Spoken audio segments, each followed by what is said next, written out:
Okay, so you can't always directly measure the value that you want. But if you can link the value you want with a value that you can measure via some mathematical relationship, you can propagate the uncertainty between your measured value and your desired value. So let's use a concrete example. So suppose you're trying to measure the density. Your question is, how dense is a duck? You want to measure the density of a duck. You can't measure that directly. So you measure instead the mass, m, and the volume of the duckling, and you can use those two quantities to calculate the density of the duck, rho.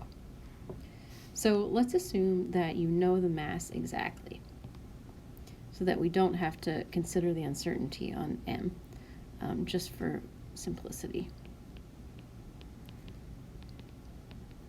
But you do measure v, and you get a quantity v plus or minus some delta v, or uncertainty in v. So suppose you make a measurement of the volume of a duck, and you measure a very large duck, and you find that it's 300 milliliters. It's probably actually not that big of a duck. 300 milliliters, 325 milliliters or so, with an uncertainty of 25 milliliters. And you measure another duck with the same uncertainty, but a much smaller value for its volume. So to calculate the density, and this here is just a plot, I've just plotted this function, because this is rho is proportional to 1 over v, and that's what this curve is. So we've got our density over here and our volume down here. So you measure the value, and then to calculate the density, the corresponding density, you just evaluate the function at that volume, and you get a corresponding density. So you do that for both ducks, green and pink. They have the same uncertainty in the volume measurement. So the question really is, how do we get this uncertainty mapped over here to the uncertainty in rho? So one thing you might consider doing is just extending the 1 sigma uncertainties up and over. Doing the same with this. And now our uncertainty in the pink duck's density is this distance here. So let's do the same with the green. So you extend this up and over and up and over. This one's hard to do. I'm doing my best. Okay. And you find that the uncertainty is this. So you'll notice that even though they had the same original uncertainties in volume, the size of the uncertainties in density are much different. So I want you to think for a second about which of the following things you think the uncertainty depends on. So pause the video and think about that for a second.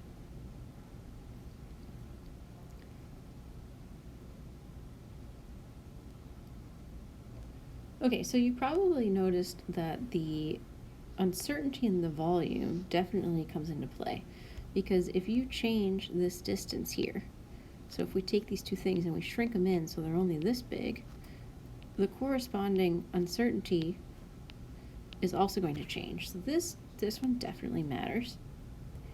You probably saw the difference between these two is that the slope of the curve at these 2 points is drastically different.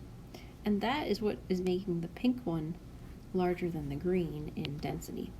So the slope of the curve also matters. And the slope of the curve depends on the volume. So it depends on what you measured for v.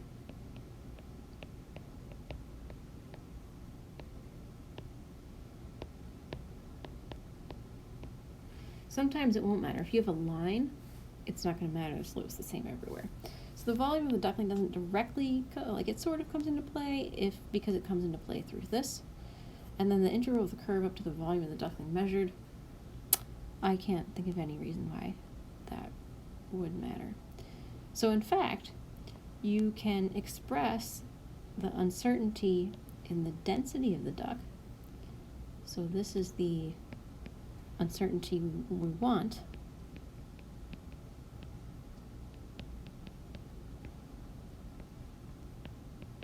It's proportional to the slope. This is the slope evaluated at our measured value of V. And this is the uncertainty in V.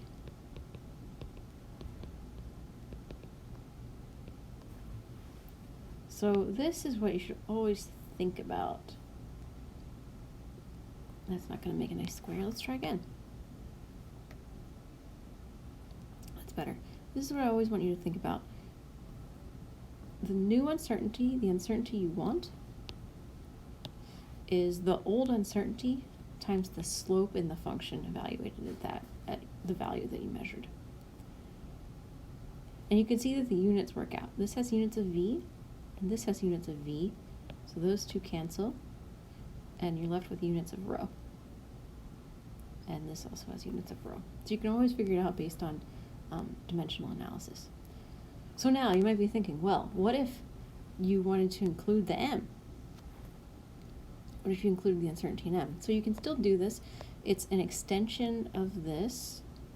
The equation looks a little bit scary, but it's actually not so bad. It's just a bunch of these terms. If you look here, each one of these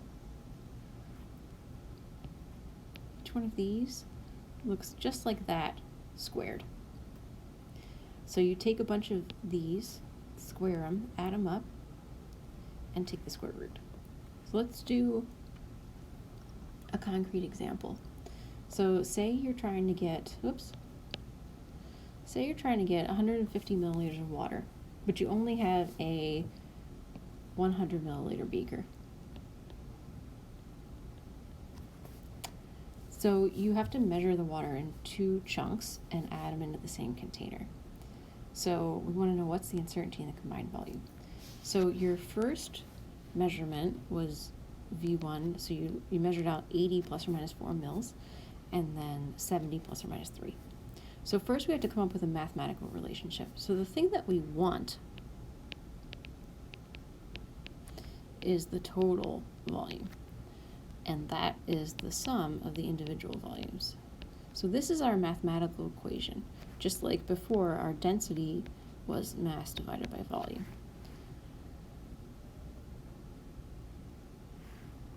So now we have to compute the uncertainty in the total, and that's going to be the square root of the uncertainty in measurement 1 squared times the partial derivative of the total V with respect to V1 squared. And then we have to add the partial derivative of V total with respect to V2 squared times sigma 2 squared. And if you haven't seen partial derivatives before, it just means that you take the derivative of something with respect to a variable with everything else fixed.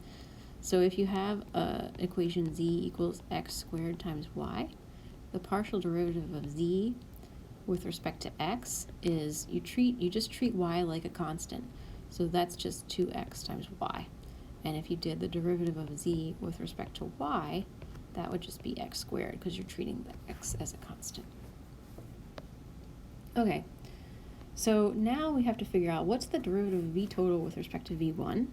Let's do that over here with respect to v1. So if I take that derivative, I'm taking the derivative of this, that's just 1, and that's also what we get if we do the derivative of v total with respect to v2. So each of these is equal to 1. So that means that we have 1 squared times sigma 1 squared plus 1 squared sigma 2 squared. And since sigma 1 is 4 milliliters, It's almost like someone tried to make the math nice. That's going to give you 5 milliliters. So this is the uncertainty in V total. So our total V is then 70 plus 80 is, 150 plus or minus 5 milliliters.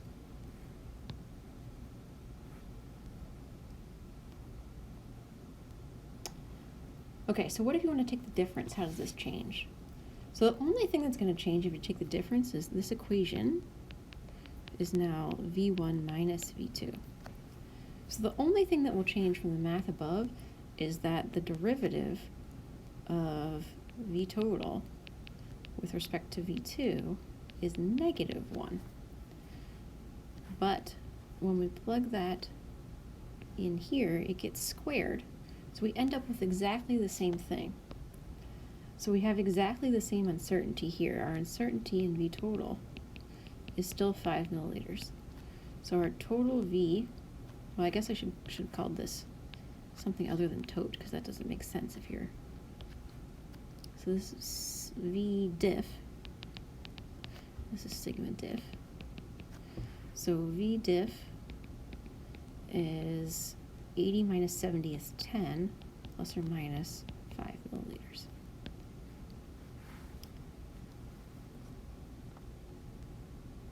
Okay, so if we made these measurements, what's the density of the duck? So our relationship between the variables is rho is m over L. So we know that we're going to have to calculate sigma rho, which is going to be the square root of d rho by dm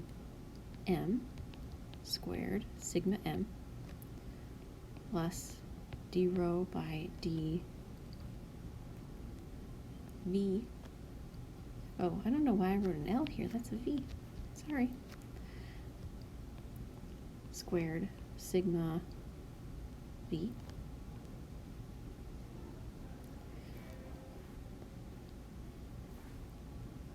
So we need to take these partial derivatives. So let's do that over here. So d rho by dm is 1 over v, and d rho by dv is minus m over v squared.